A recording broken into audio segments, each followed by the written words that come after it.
이제 현대시부터 해갖고, 현대시, 고전시가, 고전산문, 현대소설, 이렇게 해갖고 좀 정리를 해놨어요. 그래서 이제 별표 개수를 나름대로 중요한 것들 개수로 보시면 되겠고, 네.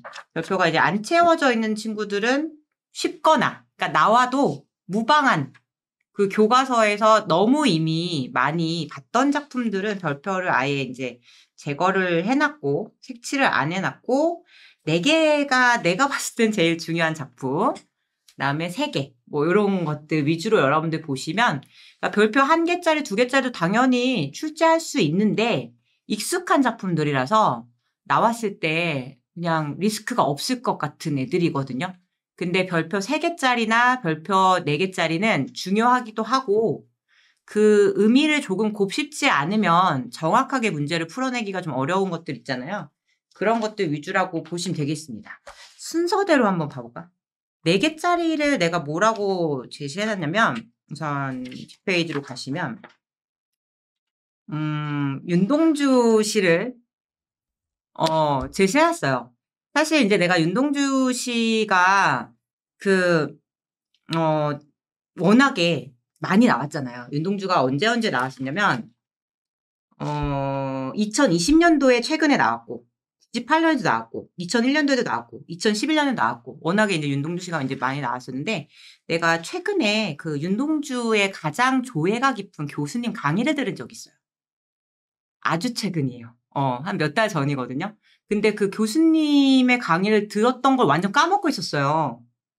근데 그 교수님이 해주셨던 말 중에 그 병원이라는 그 작품이 굉장히 중요한 작품이었다는 게 갑자기 생각이 나더라고요. 저번 주에. 그래서 내가 그때 이제 수업을 들었던 거를 막 이렇게 다시 한번 막 이렇게 살펴보면서 이 병원이라는 작품이 윤동주가 컴백한 작품이래요. 그러니까 윤동주가 잠깐 절필했던 시기가 있대요. 그게 잘 안 알려져 있는데 잠깐 절필을 했다가 컴백했을 때 이 병원이라는 작품을 냈고 그 다음에 더 중요한 거는 윤동주가 이제 시집을 하나 남겼는데 그 시집이 하늘과 바람과 별과 시잖아요. 근데 그 제목을 원래 윤동주가 병원으로 하려고 했었대요. 그러니까 그만큼 병원이라는 게 좀 중요한 시고 윤동주의 마음이 좀 변화된 시기에 나온 작품이라서 되게 중요한 작품이더라고. 근데 내가 그거를 진짜 까먹고 있다가 갑자기 그게 좀 생각이 났어요. 근데 병원은 여기도 그래서 내가 좀 써놨습니다. 이제 절필 후에 이제 12월 3일에 내가 이거는 그 윤동주 문학관 거기 홈페이지 가갖고 적어놓은 건데 다시 확인을 하느라고. 그래서 그 절필 후 컴백 작품이고 이게 왜 좀 기념비적인 작품이냐면 원래 윤동주라는 작가가 여러분들 뭘로 좀 유명하죠? 자기성찰. 자기성찰이죠. 그러니까 부끄러움, 자기성찰 다 어떤 개념들이에요? 내 안의 것들에 대해서 관심이 많다. 그치? 자기에 대해서 관심이 많으신 분이잖아요. 근데 이분이 절필 이후에 갑자기 이제 등장한 시가 타자의 고통에 다가가는. 그래서 이 사람이 그 여인이 누웠던 자리에 이 사람이 누워보는 행위 자체가 우리한테는 그게 뭐 별거나 싶은데 그게 굉장히 나아간 거라고 하더라고요. 이 사람 원래 막 자기 안에서 끙끙대면서 내적 그쵸 고뇌랑 갈등으로 그치 막 치닫다가 자기랑만 화해하고 그런 시를 우리가 많이 봤잖아요. 근데 여기서 이게 굉장히 나아간 거래요. 타자 쪽으로 나아간 거래요. 타자한테 이제 누워보는 거. 그래서 요거 이따가 선생님이랑 다시 한번 좀 살펴보려고 합니다. 그래서 타자의 고통에 다가가는 모습이 윤동주에게 나타났다. 그래서 그걸 회복에 이제 그죠 소망을 드러냈다. 근데 요거는 언제 출제가 된 적이 있냐면 2017년 구모에 사실 출제가 된 작품이긴 해요. 그래서 워낙에 중요한 그치 작품 이어서 많이 나왔을까 싶은데 이제 한 번 정도 출제가 됐어요. 그래서 나는 이것보다는 이게 나올 것 같은 느낌이 있어요. 얘는 이제 한번 출제가 그래도 평가원에서 나왔던 작품인데 눈 오는 지도는 평가원에서 나온 적은 한 번도 없더라고요. 그래서 오히려 요거 나올 것 같은 느낌이 그냥 개인적으로 드는데 얘도 비슷한 시기죠.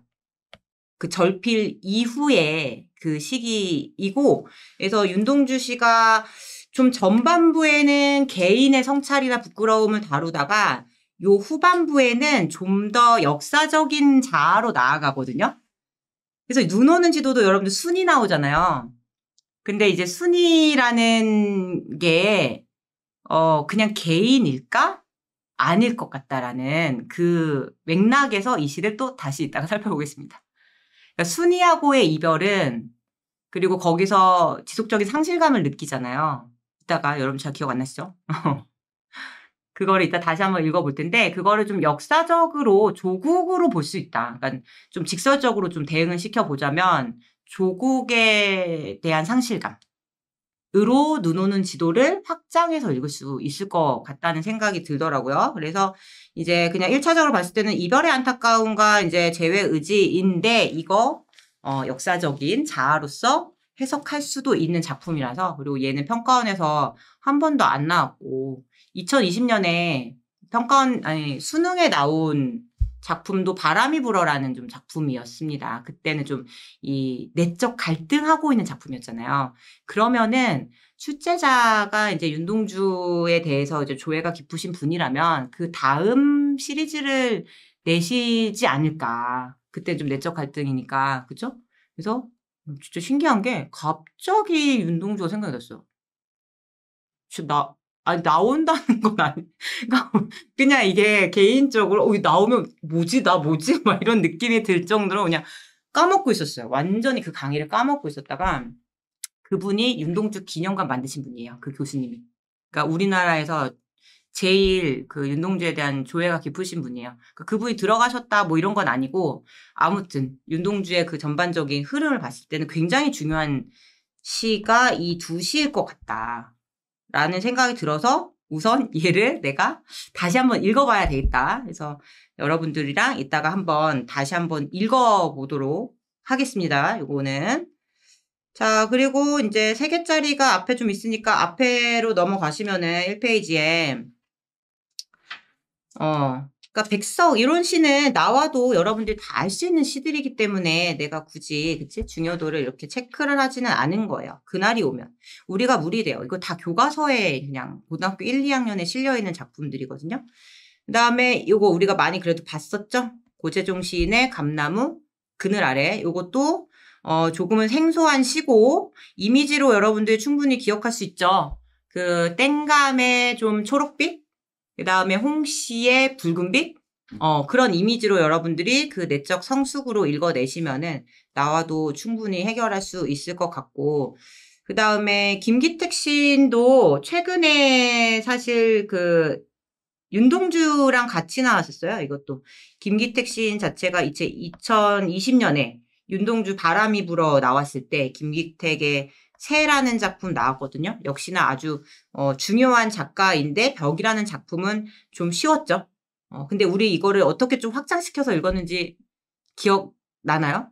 그러니까 그 견고한 벽과 꿈틀대는 할머니, 그러니까 좀 견고한 어떤 이웃에 대해 관심 없는 무관심한 대상들, 이렇게 읽었는데 이 김기택의 다른 작품에서는 오히려 꿈틀대는 거를 긍정적으로 좀 생동감 넘치게 그린 작품도 있었어요. 그래서 원래 이제 김기택 씨가 가지고 있는 중요한 이미지가 고정된 이미지와 좀 생동감 넘치는 이미지를 항상 대립을 시키거든요. 그래서 이제 김기택 시인이 역시 또 이렇게 좀 중요한 시인이긴 한데 그런 이미지 중심으로 여러분들이 시를 읽어 나가시라. 이런 것들이 나온다면 이 벽이라는 시 자체는 좀 쉬웠습니다. 우리가 이웃에 대한 배려가 없는 그런 느낌이죠. 그다음에 김소월의 가는 길 너무 그죠? 많이 보던 작품. 그다음에 김수영의 사령도 워낙에 많이 출제됐어요. 그다음에 김수영의 파바카에서는 나온 적이 거의 없으나 그런데 어렵지 않죠. 그치? 좀 비장하죠. 비장하죠. 그래서 얻는다는 것은 잃는다는 것이다. 그래서 얻는 것보다는 잃는 거에 초점을 맞춰서 그렇지만 우리는 잃어도 나아가야 된다. 뭐 이런 좀 비장함이 좀 느껴지는 뭐 작품이었고, 김영락 너무나 우리한테 익숙한 작품. 그다음에 김용택의 들국이라는 작품도 이 들국의 색깔이 무슨 색깔이죠? 이게 막 국화하면 원래 노란색 떠오르잖아요. 근데 이거는 하얀 들국입니다. 그래서 하얀 들국. 그래서 하얀색 색채 이미지로 역시 기억을 하셔서 임에 대한 그리움 드러내는 시. 그래서 이제 뭐 나머지 시들도 우리가 자주 보던 시들이잖아요. 나이덕 시인도 나온 지가 얼마 안 됐어요. 2023학년도에 나왔어요. 음지의 꽃이라는 비연계 작품으로 나이덕 시인도 이제 나왔고, 그래서 우리가 그래도 매미라는 거는 좀 생소할 수 있으니까 한번 읽어보고 가라 라는 의미에서 별표 3개를 해놨습니다. 매미의 삶이 곧 시인의 삶으로 읽으시면은 잘 읽혀요. 그래서 시인이 어떤 인고의 과정을 거쳐서 작품을 만들고, 그리고 그게 무슨 의미가 있는지, 이게 좀 되게 직설적으로 대응시키면은 어떤 의미가 있는 거야? 이 시가 다른 타인들에게 영향을 끼치는? 그래서 그 새 생명들이 막 이렇게 탄생하는 거에 얘가 이제 그렇죠? 이 매미의 일생에 보람이 있다 그런 쪽으로 가잖아요. 그것도 그래서 시인에게 있어서 중요한 건 뭐예요? 울음 자체이고 그 울음의 의미는 그게 어떤 독자들에게 영향력이 끼쳐졌을 때, 새 생명으로 탄생됐을 때 그렇게 읽으시면 이 시는 그래도 좀 어렵지만 읽어나갈 수 있을 거예요. 그 맥락으로 읽어나가시면은 좀 잘 이해가 되는 시입니다. 그 다음에 꽃이, 이것도 3개. 얘도 뭐랄까, 2024학년도에 왠지 정급별의 가지가 담을 넘을 때 같은 그런 이제 작품처럼 우리한테 좀 생소하지만 왠지 좀 그쵸? 뭔가 마음이 가는 작품이라고 할까 이거는 특별한 어떤 근거라기보다는 요거 이제 가을이 가지고 있는 일반적인 이미지보다는 가을은 우리가 수확의 계절이잖아요. 근데 이 시에서는 어떤 계절이에요? 좀 빈 계절이에요. 그래서 소멸의 계절로 그려지고 있어. 그래서 여기는 여름과 가을을 상반되게 표현을 해놨고, 그렇지만 소멸된 걸 긍정화하는 작품이죠. 빛나는 외로움. 그러니까 공허하지만 그것이 빛난다. 역시 내적 성숙으로 가죠. 우리 내적 성숙의 이미지가 이 감나무 홍시에도 있었고, 그 다음에 이 꽃시에도 이제 내적 성숙에 그래서 그 의미가 있는 거죠. 그래서 내적 성숙이라는 그 개념 자체가 시에서 워낙에 자주 다뤄지는데 여기서도 그렇습니다. 그래서 여기에 이제 중요한 시어가 있다면 비애의 껍질이라는 이제 문제 풀다가 여러분들 나왔던 건데 비애의 껍질. 요거는 왜 내가 제시를 해놨냐면은 이게 정확하게 무슨 의미인지를 좀 누락시킬 수 있을 것 같아서 여름의 흔적이에요. 여름의 흔적. 그래서 여름에 여름의 꽃이나 이파리들이 이렇게 떨어져서, 그죠? 시들고 낙엽이 그죠? 잔해들을 비의 껍질이라고 표현을 한 거예요. 여름의 그런 좀 잔해들, 여름의 잔해들. 그리고 이거 문제 우리 풀어봤었는데, 문제에서 이런 거 표현 방법, 그치? 물어봤을 때 놓치기 쉽죠? 추상의 구체화가 사용되었다. 이 시에서 어떤 추상의 구체화가 사용되었지? 잘 안 떠오르잖아요. 비애의 껍질. 비애는 추상적인 건데. 껍질이 있는 것처럼 표현을 했으니까. 추상의 구체화 뭐 이런 거 나오면은 맞습니다. 그래서 문병랑 꽃시도 다시 한번 여러분들 곱씹고 가세요. 그러니까 시는 다시 내가 이제 복습을 한다는 거는 곱씹는 거예요. 그리고 여러분들 지금 마음이 좀 그죠? 싱숭생숭 하잖아요. 그럴 때는 이제 요즘 현대인들이 되게 많이 하는 행위가 있어요. 필사. 필사가 유행이거든요. 나올 것 같은 시 이렇게 필사해봐. 그러면은 마음의 안정도 찾고 이런 시어가 있었나 싶을걸요. 이게 읽을 때는요. 생각보다 되게 많이 튕겨요. 누락이 많이 돼요. 근데 내가 쓰잖아요. 새롭습니다. 그리고 훨씬 잘 이게 곱씹어져요. 소화가 잘 돼요. 그래서 여러분들이 지금 이게 뭔가 내가 좀 싱숭생숭한데 이 시간을 좀 허비하고 싶지 않다. 그러면은 이제 좀 중요해 보이. 내가 잘 이해가 안 되는 시를 다시 한번 써보세요. 시만. 소설 같은 거 말고. 자, 그 다음에 흙. 이거는 어떤 이미지? 청각적 이미지. 중요한 시였죠? 흑흑흑. 청각적 이미지. 그래서 문제에서도 이게 나온다면은 그 청각적 이미지, 울음이라는 것과 관련 지어서 이제 나올 수가 있고, 흑이 가지고 있는 모성과 자기이색. 일반적인 좀 주제의식이죠? 가재 및 산수유나무의 농사, 해, 겨울나무를 보며, 느티나무로부터, 네, 느티나무로부터, 요것도 쉽죠? 제일 중요한 문구를 그냥 적어놨습니다. 삶은 커다란 상처, 혹은 구멍, 혹은 무엇의 자궁. 그러니까 무언가를 모할 수 있다는 거예요. 그러니까 커다란 상처와 구멍이 무엇의 자궁이 될 수 있다. 누군가를 이제 포용할 수 있다. 누군가를 품을 수 있다. 그래서 그 느티나무 안에서 막 그 생명들이 자라잖아요. 그래서 그러한 이제 주제 의식을 가지고 있는 따뜻한 시잖아요. 요것도 여러분들 쉬워요. 시 자체가 좀 잘 읽혀 나가요. 목이 나오는 시예요, 이거. 그래서 포용하잖아요. 그 모기를 안 잡잖아. 내가 가는 길이 외롭지 않겠구나. 이러면서 이제 가는 시죠. 여러분들 여러 번 했으니까 좀 떠오를 겁니다. 자, 그 다음에 이제 24번에 지리산 뻐국새. 우리 이거 공간으로 읽어줬거든요. 지리산 하에서, 지리산 중에서, 섬진강에서, 그 다음에 철쭉꽃밭까지. 그래서 지리산 하에서 이제 울음이 만들어졌다가 지리산 중에서 울음이 마무리가 돼요. 그리고 이제 섬진강에서 그 울음이 이제 열리죠. 섬진강을 열고 그 다음에 철쭉꽃밭 가장 이제 좀 그죠? 올라가는 느낌이 있는데 가장 올라가서 이 철쭉꽃밭이 또 역시 좀 색채 이미지가 아주 붉은색 색채 이미지가 있잖아요. 그러면 이거를 이제 한 그 자체냐? 아니고 요거 한의 승화로 봐야 된다. 왜냐면 이 시는 좀 민중이 가지고 있는 좀 저력과 원동력과 이런 것들에 대한 이야기이기 때문에 철쭉꽃밭은 한의 승화로 여러분들 그래서 민중의 힘을 얘기하고 있는 시예요. 민중의 힘을 얘기하고 있는 시가 우리가 육모의 역사라는 시가 나오긴 했습니다. 네. 그래도 한번 읽어보시고 나목 이것도 유명한 시죠. 삶의 근원적 슬픔. 나목. 삶의 근원적 슬픔. 그렇지만 멀리서 같이 우는 사람이 있다. 멀리서 같이 우는 사람이 있다. 그러니까는 뭔가 역시 그 민중들 간에 뭔가 이렇게 민중시인이잖아요. 또 신경님이. 민중들 간의 그런 연대도 좀 생각해 볼 수 있는 시고요. 그 다음에 여수라는 시가 있습니다. 오장환의 여수가 무슨 뜻이야? 다른 말로 객수.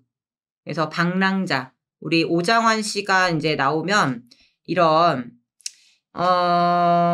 그 이용학이랑 조금 비슷한 느낌이죠. 오장환, 이용학 같이 여러분들 보시면 이분들이 고향 상실 이미지거든요. 고향 상실. 그래서 여수도 고향을 상실해서 방향을 상실한 인물이 나오고 그 요령이라는 그 그 요령처럼 흔들리는 자신의 모습. 노스타르자라는 단어가 나와요. 향수죠, 향수. 그래서 요장환의 시가 다른 뭐 시가 나와도 좀 고향 상실로 읽어주시면 좋죠. 이용학 씨도 마찬가지고. 유랑민, 고향 상실. 기억나시죠? 오랑캐꽃은 워낙에 이제 유명한 시라서 하나만 해놨고 생소한 시 위주로 좀 들어간 거예요. 전라도 가시네. 함경도 사내에 그 투박한 함경도 사내가 좀 떠오르는 시죠. 우리 이용학 씨는 이야기 시라는 장르를 이제 잘 쓰셨어요. 이야기 시인이 누구 있냐면 백석이 있고 이용학이 있어요. 근데 그 백석 씨도 그런 어떤 서사 구조가 좀 그치 파악이 된다면 이용학 씨도 이게 함경도 사내가 딱 떠오르죠. 좀 되게 테토남 같은 좀 이렇게 단호한 이미지의 남자인데 어떻게 위로해요? 되게 투박하게 위로하는데 그게 되게 진정성 있게 느껴지죠. 그 전라도 가시네한테 전라도 사투리로 노래를 불러주나? 아무튼 이야기를 해주거나 뭐 그러거든요. 그래서 전라도 사투리를 써 이 남자가. 멋있죠? 진짜 끝과 끝이잖아요. 함경도랑 전라도인데 뭐야 같은 민족적 동질감을 가지고 그래서 그런 것들이 굉장히 좀 진정성 있는 위로를 가지고 있기 때문에 하나의 좀 스토리텔링으로 좀 기억이 남는 시예요. 이 전라도 가시네라는. 근데 이 남자 자체는 되게 의연하고 비장한 태도. 그렇게 사투리 딱 해주고 어떻게 가요? 우줄우줄 그냥 나가버리죠.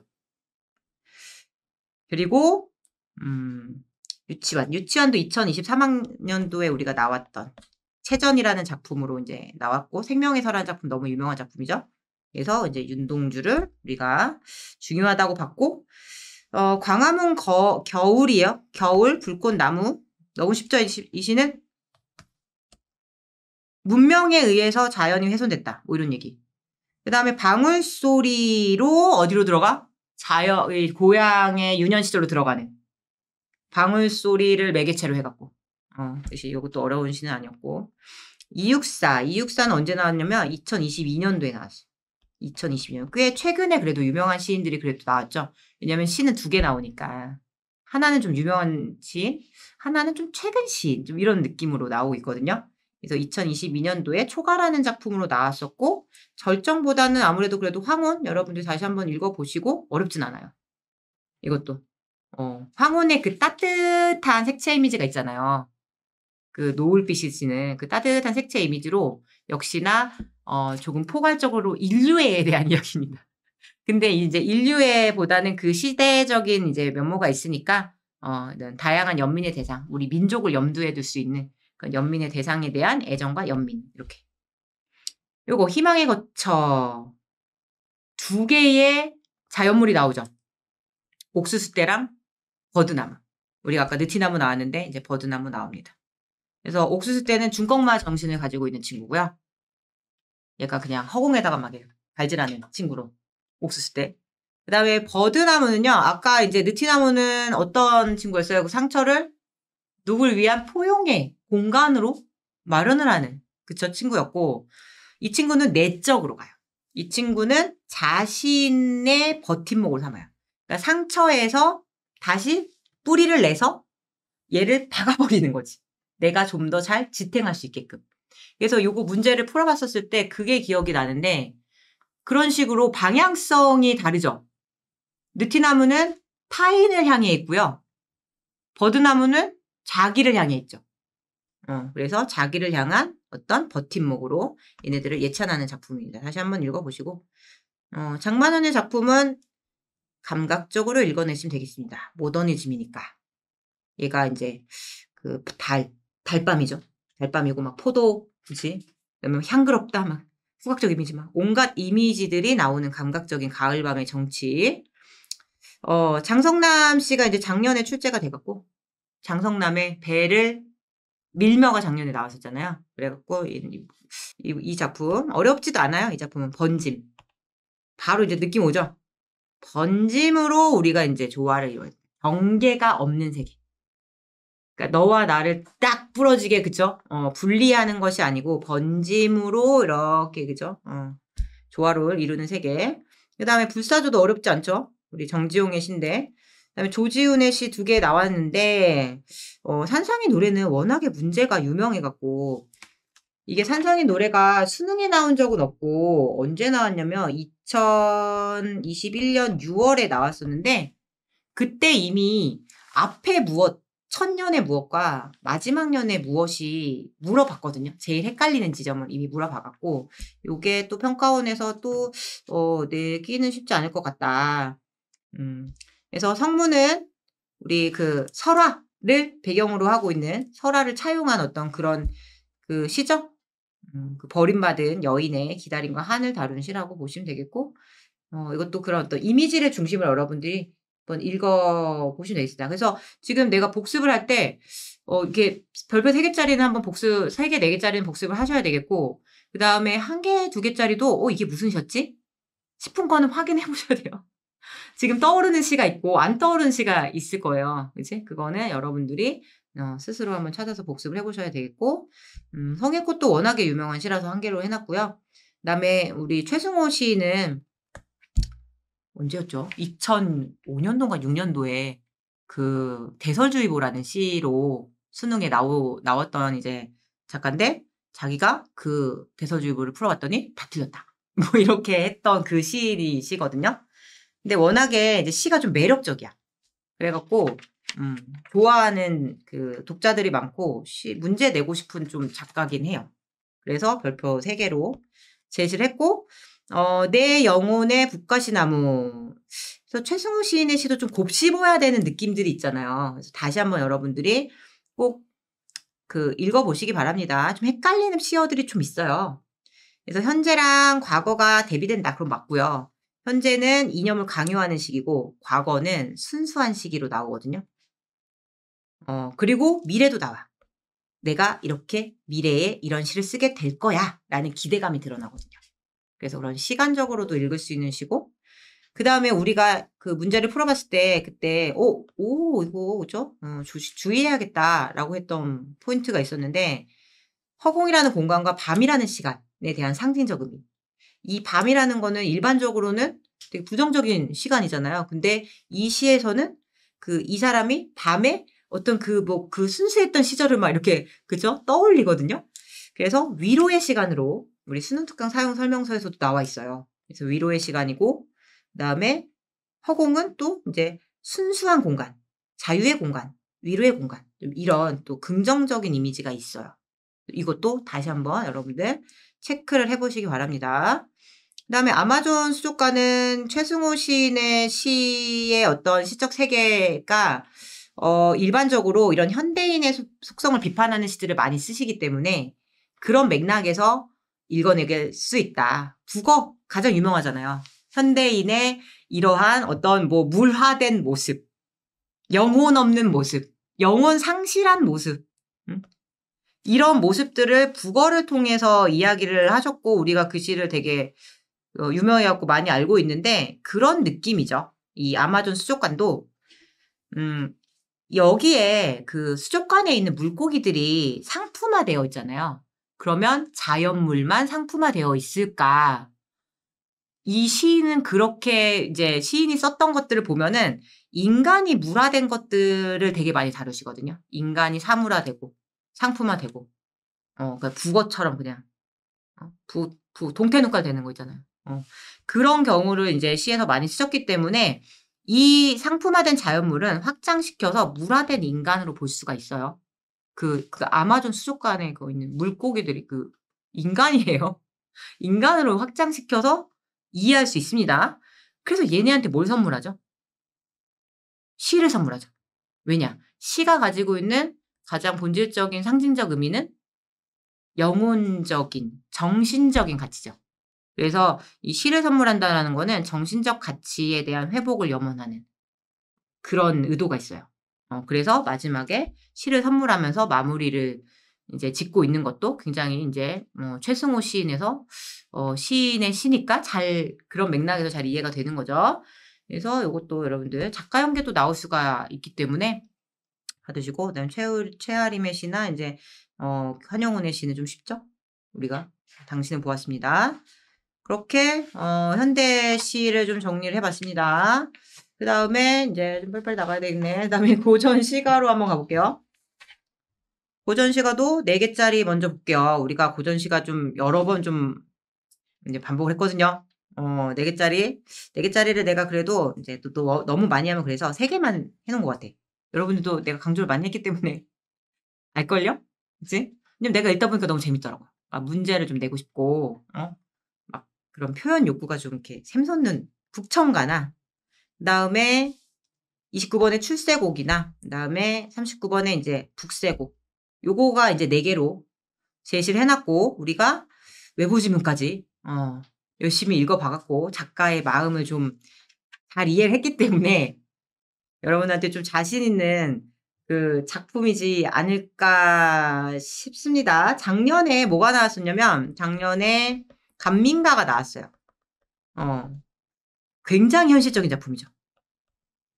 이게 그 수능 특강이 있었을 때 뭐라고 이제 설명이 나왔냐면 핍진하게 그린다라고 나왔어요.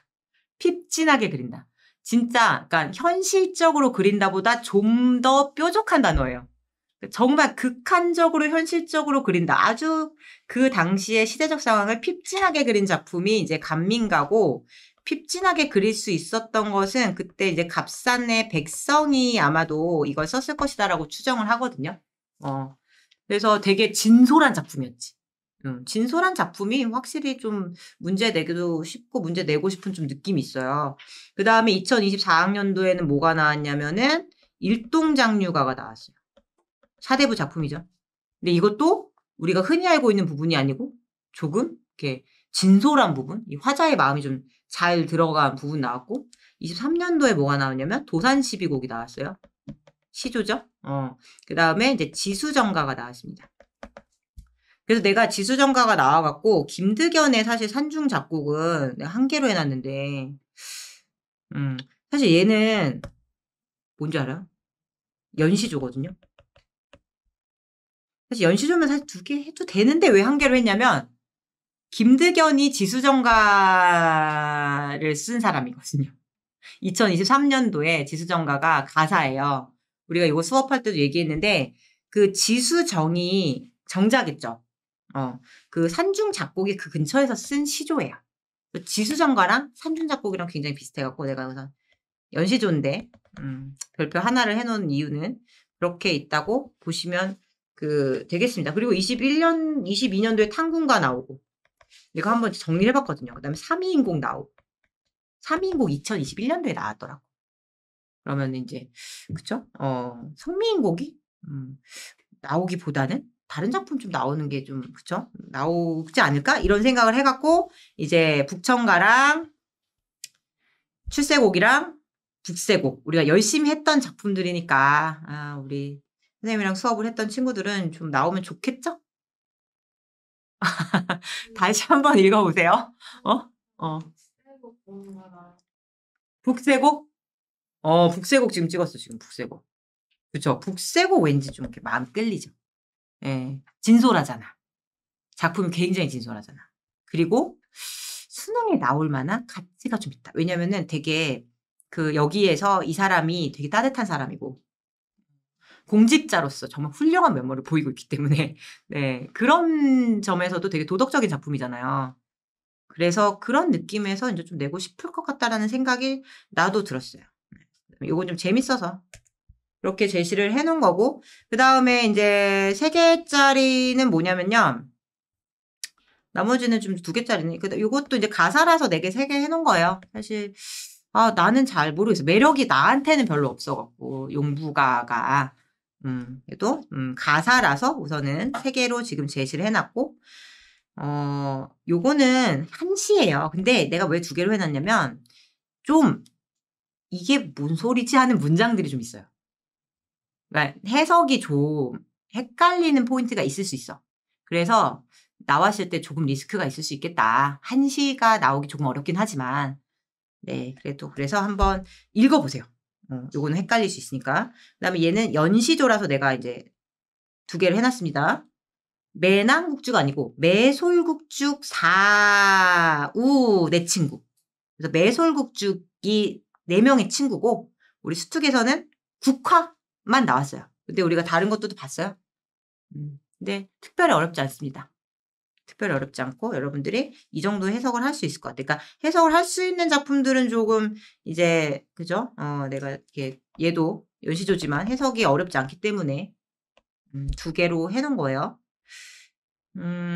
그리고 이제 초안가 이런 것들도 좀 헷갈릴 수 있잖아요. 해석을 했을 때. 그래서 이제 2개로 해놓은 거고, 초안가랑 장진주사 죽음을 가지고 이제 나왔던 거거든요. 여러분들한테 아마 지금 이게 뭔 작품이었지? 한 번은 보고 가시기 바랍니다. 죽음에 대한 태도가 좀 달라요. 초안가는 되게 비장하고요. 장진주사는 어차피 죽으면은 못 노는데, 술 못 먹는데 지금 열심히 술 마시고 놀자. 뭐 이런 걸로 죽음으로 이렇게 현재의 즐거움을 추구한다. 여기서는 좀 비장하다. 죽음에 대해서. 초패왕이 결국에는 이제 자결하죠? 궁지에 몰려갖고 이제 자결하거든요. 그런 이제 좀 역사적인 상황을 다루고 있는 작품이었고, 그리고 이제 넘어가시면 임계탄 어렵잖아요. 그래서 3개로 해놨습니다. 임계탄 해석이 어려워서 나오면은 애들이 좀 힘들 거예요. 가혹한 조세제도. 결국에는 세금 문제거든요, 이것도. 그러니까 세금 문제이면서 사실 황곡제도에 대한 문제점이죠. 그 황곡제도는 명분은 좋은데 너무나 많은 폐해가 있었어요. 그래서 황곡제도의 폐해를 다룬 작품이다. 라는 것만 기억을 하시고 우선 다시 읽어보세요. 그지? 그래서 황곡제도. 원래는 좋잖아요. 백성도 그지? 빌려주는 건데. 근데 황곡제도가 폐해가 쭉 나열되는 작품이에요. 한 3개 정도로, 요것도 이따가 한번 쭉 보고 갈게요. 요것도 한 3개 정도로 이제 나열이 되거든요. 그거를 이제 요것도 이게 그 피폐했던 그 시기죠. 그치? 임진년이랑 그죠? 무슨 년이었죠? 그 다음에 이제 선상탄도 가사라서 이제 3개로 제시를 해놨는데 그렇게 어렵지 않은 가사입니다. 그 다음에 요거 몽천요. 요거는 쉽잖아요. 사실 쉬워갖고 내가 이제 2개로 해놓은 거예요. 윤성도지만 연시조지만 쉬워. 요거. 읽어보시면 다시 한번 읽어보시고 그 다음에 장육당육가 영원 12장 딱 여러분들 무슨 작품인지 기억 안 나죠? 네, 보시고 가야 되죠. 이것도 얘네 2개가 이제 같이 나왔었거든요. 그래서 이것도 이제 보시고 가야 됩니다. 그래서 장육당육가는 상당히 좀 이렇게 비판적인 시각을 가지고 있습니다. 둘 다 자연이거든요. 자연인데 얘는 세속에 대해서 그래서 이거를 이황 선생님이 이런 거 읽지 마! 했던 작품이에요. 장육당 육가 같은 거 읽지 마! 내가 도산 12곡 써줄 테니까 그거나 불러. 이렇게 했던 작품이에요. 왜냐면 이게 너무 그쵸? 사람들을 염세적으로 만들 수 있을 것 같다라는 생각을 하신 거지. 그 다음에 영원 12장 같은 경우에는 좀 평화로워요. 평화로워요. 세상에 대해서 그렇게 날카롭지 않아요. 그래서 둘 다 연시조인데 하나는 세상에 대해서 상당히 날카로운 시선을 가지고 있고 하나는 그렇지 않다. 이 사람들이 처한 환경이 달라서 그래요. 배경이 달라서. 이정환 비가 요거 병자호란입니다. 병자호란의 치욕 두 왕자 그거 아마 기억이 나실 거예요. 이것도 워낙 많이 이제 출제가 됐던 작품이고 송미인곡 뭐 3개 해놨지만 여러분들한테 익숙한 작품이죠. 동락당도 이따가 한번 보고 갈게요. 네, 그래서 이따가 내가 아까 뭐 있었죠? 우리 윤동주 씨. 그다음에 임계탄, 동락당, 영원 12장. 그다음에 이제 장육당입니까? 요거를 한번 마무리 차원에서 다시 한번 중요한 것들을 확인하고 넘어가도록 하겠습니다. 요까지. 자, 그리고 이제 고전 소설로 넘어가시면 얘도 좀 추려지지 않나요? 그래도 그쵸? 여러분들이 이제 공부를 열심히 해 왔으니까 우선 2025학년도에는 정을성전이 이제 나와갖고 된통 조금 당했었는데 정을선전 굉장히 복잡한 그거였나요? 맞아요. 2025년도죠. 지금 막 정을선전이랑 지금 막 그 헷갈렸던 작품이랑 막 헷갈려갖고 이거 굉장히 복잡했던 그 계모형 소설이면서 쟁총형 소설이면서 그런 가정소설이죠. 그 다음에 2024학년도에 뭐 나왔는지 기억나세요? 김원전. 이것도 나름 복잡한 부분이 있었습니다. 예, 이땐 전체적으로 다 어려웠잖아요. 2024학년도에. 이건 판타지 소설이죠. 좀 어떻게 일종의 보면. 일종의 영웅소설이면서 좀 판타지 소설이지. 뭐 용왕님도 나오고 그 다음에 이제 용왕님 딸이 막 고양이로 변신하기도 하고 막 굉장히 복잡한 작품이거든요. 근데 이제 그 부분이 나오진 않았으나 그 다음에 2023학년도에 최척전 나왔고요. 2022학년도에 박태보전 나왔어요. 내가 쓰다 보니까 상당히 뭐랄까 진짜 수능이기 때문에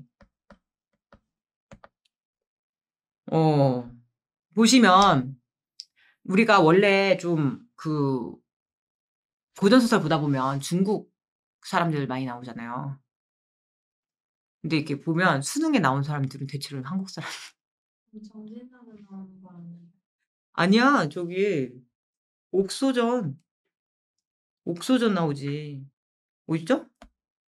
이거 신라 배경으로 하잖아요. 거기다가 이거 완전 국뽕이야. 왠지 알아요? 이거 신라 사람이 중국 가갖고 잘 마무리하는 내용이거든요. 그러니까 그 총나라가 송나라를 범하잖아. 까불잖아. 총나라가 송나라를 까불거든요. 근데 그 총나라의 승상이 주인공 아빠. 그리고 송나라를 도와주러 온 우리나라 신라 사람이 주인공. 그 주인공 아빠랑 주인공이 중국에서 그 중국을 잘 갈등을 마무리시키는 역할을 하고 다시 강릉으로 와요. 신라 강릉을 배경으로 하고 있다. 그래서 이제 내가 이렇게 쓰다 보니까 물론 이제 물론 그 김원전도 명나라를 배경으로 하긴 해요. 그러니까 모든 작품이 다 조선을 배경으로 하는 작품만 나오는 건 아니에요. 김원전도 명나라를 배경으로 하긴 하거든요. 근데 좀 보면 이제 박태보도 실존 인물이에요. 박태보 이거 실존 인물 소설이고 최척도 우리나라 사람이잖아요. 우리가 저 전라도 남한 사람이에요. 최척. 그다음에 최고은 누구죠? 신라 때 천재잖아요. 그치? 신라 때 천재고. 그다음에 이제 김원은 이제 이제 명나라 배경을 하고 있는데 이거 좀 이렇게 우리나라랑 명나라 좀 섞였어요. 그런 작품이 많아요. 명나라 배경인데 우리나라 사람 나오는데 우리나라 관직이랑 막 명나라 관직이랑 뭐 왔다 갔다 하는 그런 작품들 많아. 그래서 나는 이제 그런 이제 내용을 보니까 확실히 나는 이제 옥소전이 좀 되게 굉장히 유력한 작품이다라고 생각을 하는데 거기에다가 한 스푼 더 얹어서 옥소전 진짜 이제 나올만 하겠다라는 생각이 들더라고요. 물론 정을선정도 뭐 이제 중국 지명 나오고 관직명 나오고 그래요. 근데 이제 그런 이제 의도는 아시겠죠? 어찌됐건 간에 어떤 모먼트인지 좀 아시겠죠? 그러니까 정진사전은 이제 내가 4개를 쳐놨는데 작년에 계모형 이 쟁총형 소설이 나와서 올해 또 쟁총형 소설이 나올까 싶어서 물론 이게 굉장히 복잡하죠. 여장 남자가 2번이나 나오고 그치? 여장 남자가 이제 와이프를 이제 막 2명을 한꺼번에 만나고 막 되게 복잡한 그 시나리오를 가지고 있기 때문에 복잡하긴 해. 진짜 복잡하긴 해요. 뭐 이런 거 내가 이렇게 막 정리하다 막 써놨잖아요. 한번 읽어보세요. 최소저 먼저 처리당한다. 막 이런 거 내가 써놨잖아. 수특에는 박소저 처리당하기 직전이 수특에 실려 있었고. 우리가 다른 것도 이제 문제 풀어봤었잖아요. 근데 최소자가 이게 좀, 그쵸? 뒷담화 까다가 먼저 날아가잖아요. 그래서 딸내미만 남잖아. 그리고 박소저가, 나 어쩌면 딸내미 우리 채순이 어떡하지? 최소저 알고 봤더니, 채순이는 알고 봤더니 최소저 딸이었고. 그래서 수특에서는 박소저 납치 계획을 이제 세웠는데, 일지의 자승자박에 의해서 일지가 잡혀가는 그 장면이 정진사전이었어요. 그래서 이것도 여러분들이 이런 이제 스토리라인을 알고 있기 때문에 나오면 자신감 있게 풀어 나가시고 네 어쨌든 이제 작년에 이제 정은선전이 나와갖고 조금 겹치지 않을까 싶다는 생각이 들어갖고 옥소전이 여러모로 나올 이 타이밍에는 딱 적합한 것 같다는 생각이 너무 들고요. 주인공의 정체성을 탐구하는 작품 옥소전이랑 굉장히 비슷한 작품 뭐 있어요? 별표 4개짜리 주봉전 되게 비슷하잖아요 이게 두 개가 그냥 뭐랄까 이제 쌍둥이 같은 좀 느낌이 있어서 여러분들이 이 스토리 라인을 잘 알고 계시면 주봉전이 나오던 옥소전이 나오던 강릉 추월전이 나오던 옥소전의 다른 이름이 뭐야? 강릉 추월전이죠. 이 옥소가 강릉 추월이잖아 이름이. 그래서 만약에 여러분들 내가 모르는 소설이 나왔어 강릉 추월이 나왔다니 뭐 이러지 마시고 강릉 추월전이 나오면 옥소전이에요. 옥소전이에요. 그것은 이제 더 명확하게 그 강릉을 배경으로 하고 있는 게 너무나 그치 잘 드러나서 그런 식으로 이제 연계해서 당연히 낼 수도 있지. 옥소전 대신에 이름을 강릉 추월전이라고 해갖고 우리 또 수험생들을 혼란에 빠뜨릴 수 있지. 자, 요거 신라를 배경으로 하고 있다. 아빠가 3명이다. 뭐 이런 거. 이게 그거예요. 그 키워준 사람 복수. 키워준 사람 복수하는 거. 주봉전도 마찬가지예요. 키워준 사람 복수예요. 주봉전에서는 이제 장치경한테 복수하고 얘도 장치경이 양아빠예요. 양아빠. 그러니까 아빠가 왜 그럼 3명이 되는 거야? 원래 아빠가 있고 둘 다 좀 비슷하거든요. 그래서 그 두 개의 그냥 스토리 라인을 잘 기억을 하시면 옥소전의 주인공은 아들입니다. 그 아들. 이 아들이 굉장히 주체적이야. 왜냐면 아들이 자신의 어그러진 운명을 바로잡는 이야기거든요. 지 스스로. 그래갖고 얘가 아빠가 가다가 이제 납치당하고 자기는 이제 그죠? 죽을 뻔했는데 장수백이 얘를 그치 데리고 살아요. 이제 장수백이 나쁜 놈이지.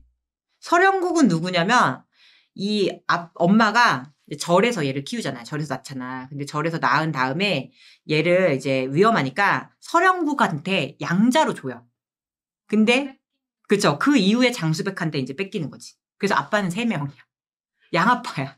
서령국도 아빠고 이춘백은 본 아빠고 장수백은 나쁜 아빠고 그래서 나중에 장수백하고 여천수한테 복수해. 아 그럼 또 여천수는 누구였지? 장인이야. 그러니까는 이제 얘가 이거는 되게 극적인 스토리 라인을 좀 제시한 거잖아요. 그러니까는 나랑 다 관련 있는 사람들이잖아요. 장수백은 내 양아빠고 여천수는 내 와이프의 아빠야. 근데 내 어그러진 운명을 바로잡고 우리 가문을 완전히 그치 제대로 만들기 위해서는 이 둘을 처치해야 되는 상황. 뭐가 더 우위인 거예요? 그것보다 이제 그죠. 이 우리 가족을 잘 정리하는 게 우위인 거죠. 그래서 여천수 X 장수백도 복수를 당합니다. 그래서 이게 이제 제목에서 있는 이 옥통수랑 옥퉁소랑 여기에서도 옥퉁소 주봉전은 뭐였냐면 주봉전이 지금 수특에 실린 부분이 뭐였냐면은 발가락 기억나죠? 그러니까 엄마가 얘를 버릴 때 발가락을 그죠? 이렇게 동강해갖고 얘를 버리잖아. 근데 이제 역시 이 아들이 그 엄마를 절에서 만나죠. 엄마를 절에서 만나갖고 이제 엄마가 여러모로 이런 것 같으니까 알아보는 그때 옥퉁소 매개로 아빠를 만나고 여기서도 옥퉁소 매개로 아빠 만나죠. 전쟁터에서. 그래서 옥소전에서는 전쟁터에서 아빠를 옥퉁소를 매개로 만나고 여기서는 이제 그냥 아빠가 그냥 뭐랄까요? 그냥 이렇게 논팽이처럼 있는 거를 만났던 것 같아요. 그래서 여러분들 옥소전이랑 주봉전이랑 다시 한번 명확하게 잘 구분을 하셔갖고 기억을 하시기 바랍니다. 그런 의미에서 이제 나는 천수석이랑 청배구는 나오기 이게 중국성이잖아요. 벌써부터. 위보형, 설오경, 두쌍성 이게 다 중국성이거든요. 물론 이제 우리나라에도 이 성들이 있습니다. 근데 이제 그래서 이거는 좀 명확하게 좀 중국의 역사예요. 천수석이. 뒷부분으로 갈수록 중국 역사가 나오는데 이게 중국 역사를 뒷부분에서 다뤘다고 해도 이제 우리 수특에 실력은 앞부분을 물론 얘기를 해갖고 가문소설이 가지고 있는 여러 가지 모티브들을 드러냈지만 굳이 당나라의 역사를 다루고 있는 작품을 낼까? 나는 이제 개인적인 생각이 들어요. 근데 굉장히 복잡합니다. 이거 강제훈이 모티브도 있고, 강제훈은 우리가 늑혼이라고 하거든요. 그래서 늑혼 모티브가 있잖아. 근데 이제 이극용이라는 사람이 가마에 타갖고, 그거를 재치있게 넘기는 이야기 기억나시죠? 그 얘기예요. 근데 이거 중국 역사랑 관련되어 있는 소설이라서, 조금 나오기 어렵지 않을까? 그 다음에 청배군도, 좀 심심해요. 앞에 있는 소설들에 비해서는. 얘도 가문 소설이긴 한데 두쌍성 역시 좀 중국성 느낌이 좀 강하잖아요. 그래서 두쌍성 호소저라 이제 기생둘 역시 기생둘의 모함으로. 근데 여기서는 재밌었던 게 이제 두쌍성이 선생님이 기억나시죠? 이제 이 쌍놈이다. 그죠? 나쁜 놈이다 했었잖아요.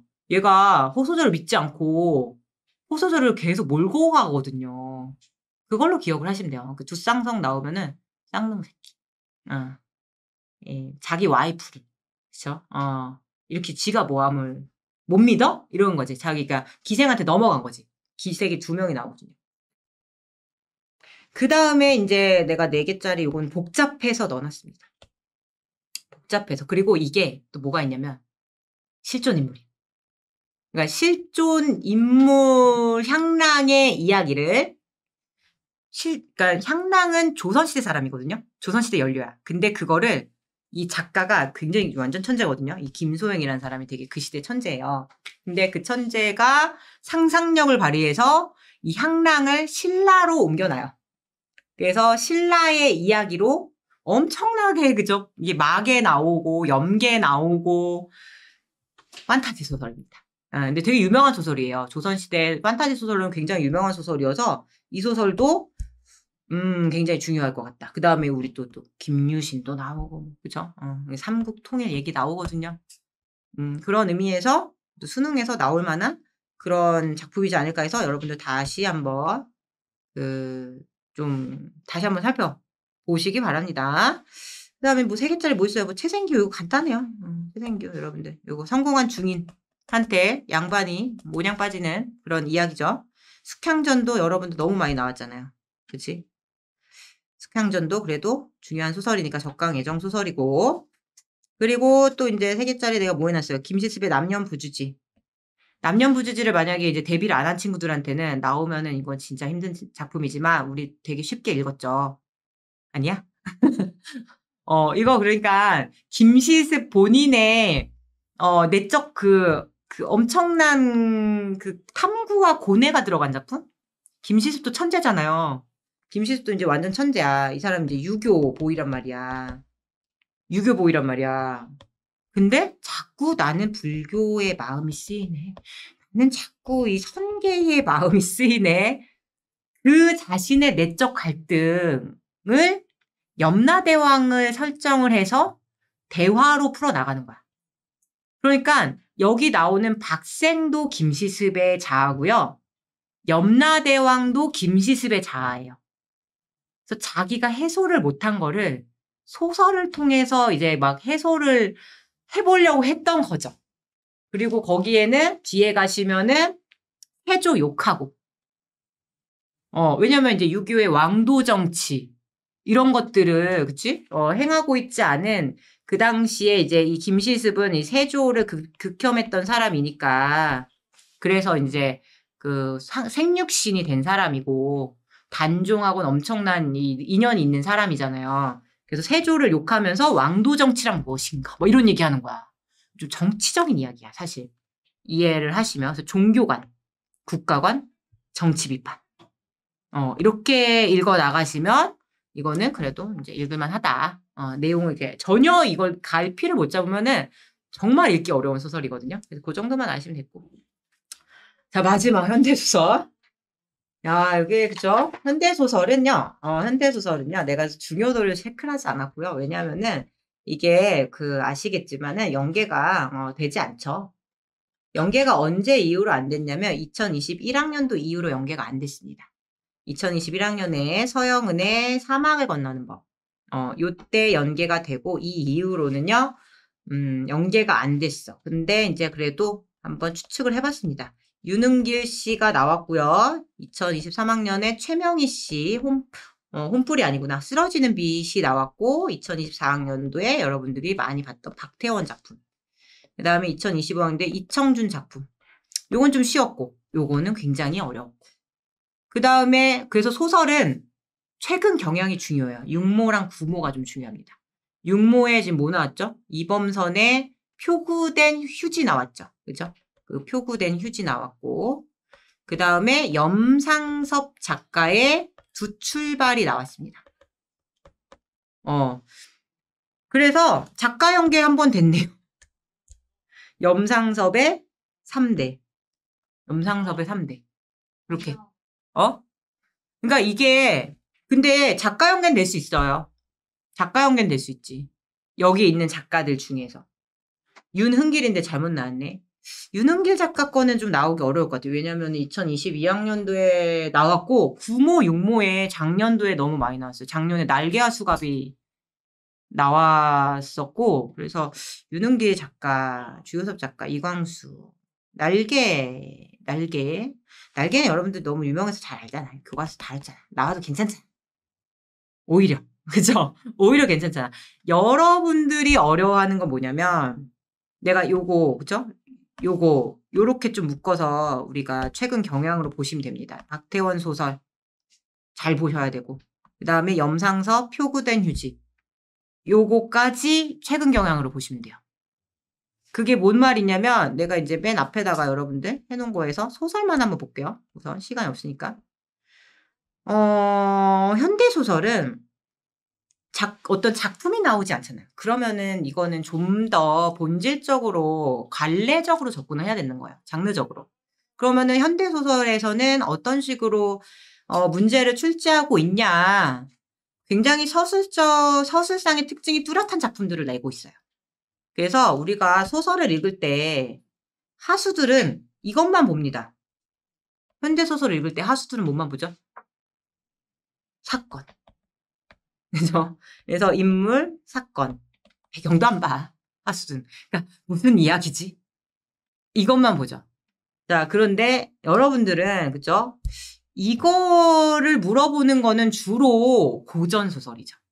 그냥 인물과 사건에 국한시켜서 물어보는 거는 고전소설인 거고, 이 서술상의 특징을 항상 염두를 하시면서 서술자를 중심으로 여러분들이 읽어 나가셔야 되는 거죠. 현대소설은. 그러니까 어떤 소설이 나오더라도, 이거는 내가 이 인물과 사건을 그저 파악하는 거는 당연한 거고, 누가 이 서술을 하고 있는지를 중심으로 읽어 나가시면서 좀 전지적 시점으로 읽어 나가셔야 돼요. 소설은. 좀 전지적 시점으로 작가가 왜 이 서술자를 채택했을까?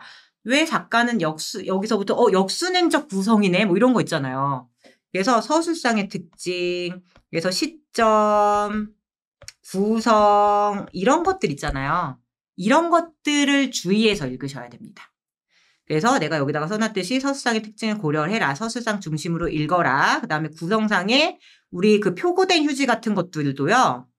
액자 소설이죠. 액자 소설이었어요.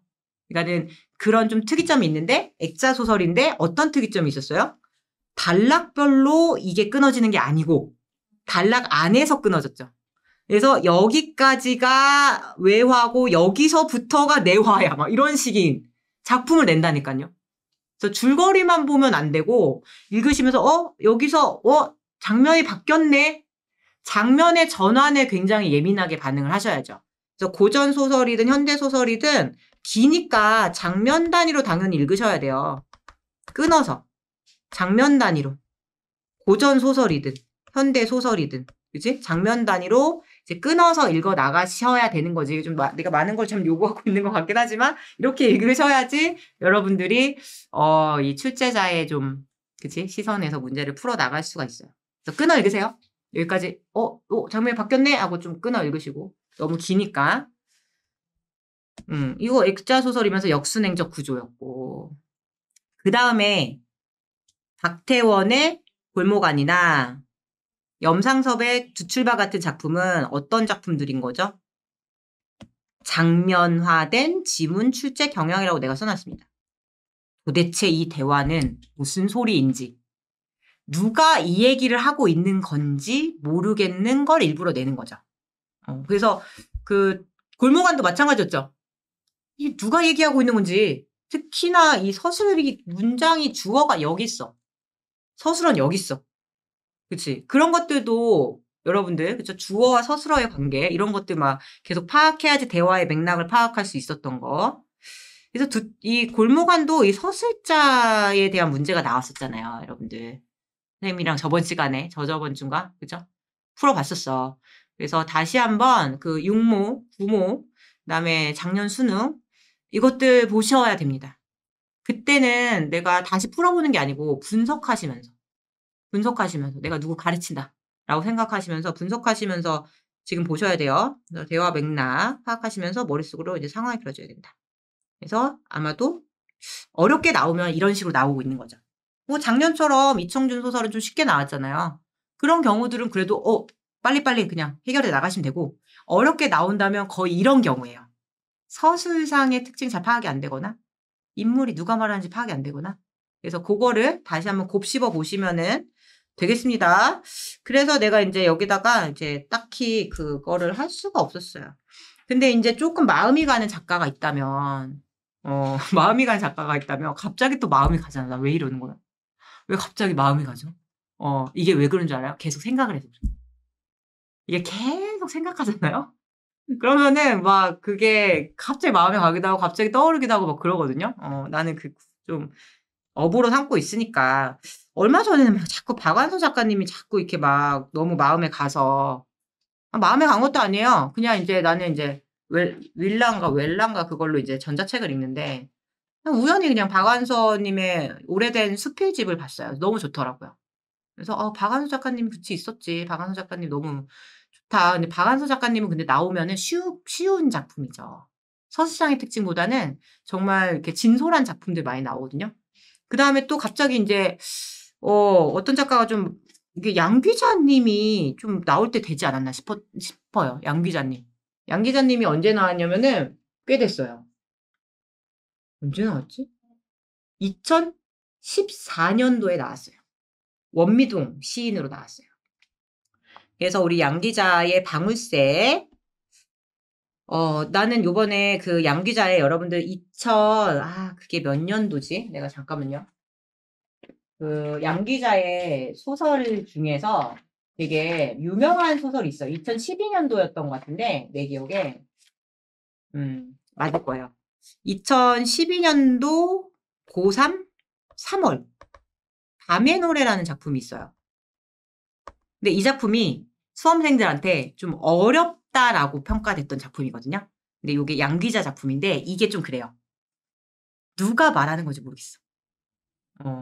그러니까 간접화법도 많고요. 우리가 간접화법은 뭐지? 따옴표 없이 누군가의 말이 인용이 된 부분이죠. 대화가 아니고 대화면 따옴표가 있어야 되잖아요. 근데 따옴표 없이 누군가 말이 들어가 있어.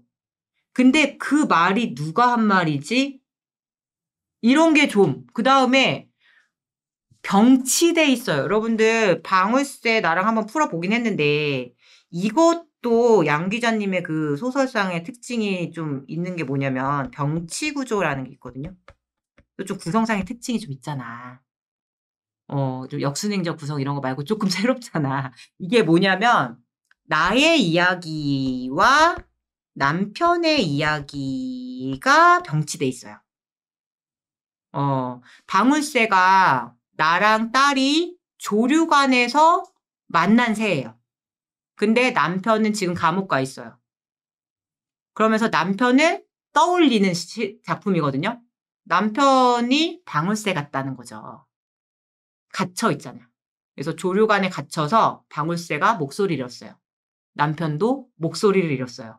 근데 그게 이렇게 병치되면서 합일되는 그런 느낌으로 가고 근데 그래도 긍정적인 좀 낙관적으로 가요. 왜냐하면 딸내미가 방울새 노래를 부르거든요.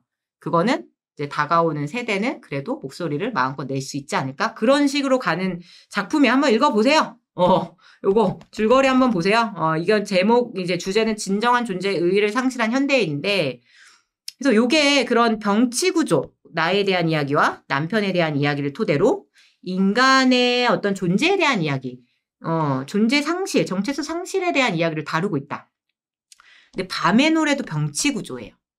병치 구조야. 어떤 주인공격인 사람이 나오고 그 다음에 또 경주 엄마가 나오고 남편이 나와요 또. 그러니까 어떤 여인의 이야기와 또 남편의 이야기가 병치가 돼요. 근데 그 남편도 납치됐다가 풀려난 남편이에요. 왜 납치됐을까요, 여러분들? 왜 자꾸 양 기자 작품에는 납치를 당하는 거예요, 남편들이? 1980년대 시인이잖아요. 시대적인 상황입니다. 그래서 뭔가 이렇게 억압된 시대였으니까 그 방울새도 자기 목소리 못 내던 시대에 대한 이야기니까 목소리 냈다가 잡혀가요. 전두환 정권 때, 그치? 그런 이제 그 시대적인 맥락 속에서 되게 간접적으로 나와요. 뭐 전혀 정치적인 작품으로 안 읽혀지거든요. 그런 거 모르면. 그래서 밤의 노래나 이 방울새가 좀 비슷해요. 그래서 뭐 밤의 노래 나오면은 만약에 이제 나온다고 하면은 이거 연계라고 충분히 얘기할 수 있는 명분이 있겠다라는 내가 생각이 들더라고. 구조적으로 너무 비슷하고. 그치? 그다음에 이야기의 흐름도 그렇죠. 근데 이 밤의 노래는 존재 상실에 대한 얘기 아니에요. 폭력성에 대한 이야기예요. 남편이 폭력의 그쵸? 이제 대상이 되죠. 국가의 폭력의 대상이 되죠. 그 다음에 하나의 그 여인도 타인의 폭력을 당하는 피해자로 나오거든요. 그리고 주인공도 나도 결국에는 폭력의 피해자이면서 가해자이겠구나로 끝나는 소설이에요. 이게 웨비우스의 띠처럼 피해자과 가해자가 폭력성의 피해자와 가해자가 이 주인공이 되는 폭력성에 대한 이야기인데 그거를 같은 좀 비슷한 구조로 다루고 있다. 그래서 이제 양 기자, 그치? 소설에서도, 그렇지. 구성상의 특징에서 그런 밤의 노래 같은 작품이 있었지라는 생각이 퍼뜩 또 그냥 갑자기 또 이렇게 들어갔고, 여러분들이 이제 좀, 이따가 2교시에 내가 좀 잠깐 보여드릴게요. 어떤 작품인지 좀 보여드리고, 그 다음에, 최만식은 좀 나오기 쉽지 않지 않을까. 왜냐면 같은 동시대 작가라서. 염상섭이랑. 그죠? 김승옥도 나온 지 꽤 됐습니다. 김승옥 작가는 생각보다 그렇게 출제가 잘 안 되더라고요. 뭐 워낙에 많은 작품들을 쓰시긴 하셨는데 여러분들이 알고 있는 것 중에 서울 1964년 겨울이라던가 역사라던가 무진기행이라던가 뭐 이런 작품들 쓰셨고 그쵸? 요거 난소공 그죠? 난소공 나오면 여러분들 그래도 풀 수 있잖아. 그다음에 김소진 쥐잡기? 김소진은 언제 나왔냐면 꽤 최근에 나왔어요. 언제 나왔지? 최근에 나왔는데요. 2020년도에 나왔구나. 요 도둑맞은 가난. 박완선님, 그죠? 박완선님은 나와도 어떤 우리 중산층을 좀 비판하는 작품이나, 그 다음에 전쟁 이야기 안 나올 수가 없고, 그 다음에 개인의 내적 이야기도 많이 쓰셨고. 박완서 작가. 그 다음에 김소진의 쥐잡기. 2020년에 자전거 도둑이 나왔었어요. 근데 워낙에 이 작품도 좀, 김소진 작가도, 좀 문제 내고 싶은 좀 그런 마음이 드는 좀 작가라서 우선 여러분들이, 또 전쟁 이야기잖아요. 전쟁 이야기인데 이건 좀 무슨 좀 기념비적인 작품이냐면 아빠에 대한 이야기거든요. 아비에 대한 이야기거든요. 근데 얘도 그동안의 문학에서 다뤘던 아비랑 다른 아비를 처음으로 그려내서 문학사적으로 의의가 있는 작품이긴 해요. 그동안의 아비는 좀 되게 뭔가 막 노비거나 빨갱이거나 뭔가 되게 좀 특수한 좀 역사적인 그런 그죠? 사람이었다면 정말 평범한 아비를 다루거든요. 여기서는. 그래서 그런 걸 다룬다는 측면에서 또 뭔가 문학사적 의의가 또 있는 작품이니까 여러분들이 봐주시면 되겠습니다. 이 정도. 보시면 우리가 좀 정리가 되지 않을까. 나머지 것들은 이제 나와도 어렵지 않습니다. 줄거리는 한번 보고 가시는데 글쎄요. 그쵸? 한번 어렵지 않은 작품들이니까 선생님이 체크해 놓은 작가들 위주로 우리가 좀 요런 좀 서술상의 특징이나 이런 것도 좀 잘 쓰시는 분들이 나올 수가 있겠구나 라고 생각을 하시면 되겠죠. 물론 정말 작년 이청준 같은 경우는 아예 작가 연계도 아니에요. 그냥 처음 보는 작가의 처음 보는 작품이 당연히 나올 수가 있겠죠. 네, 우리가 쉽게 나오는 거 조금 그런 완급 조절은 있을 것 같아요. 이게 연계가 되면은 아무래도 모르지. 모르죠. 네, 그분들의 마음을 누가 알겠습니까?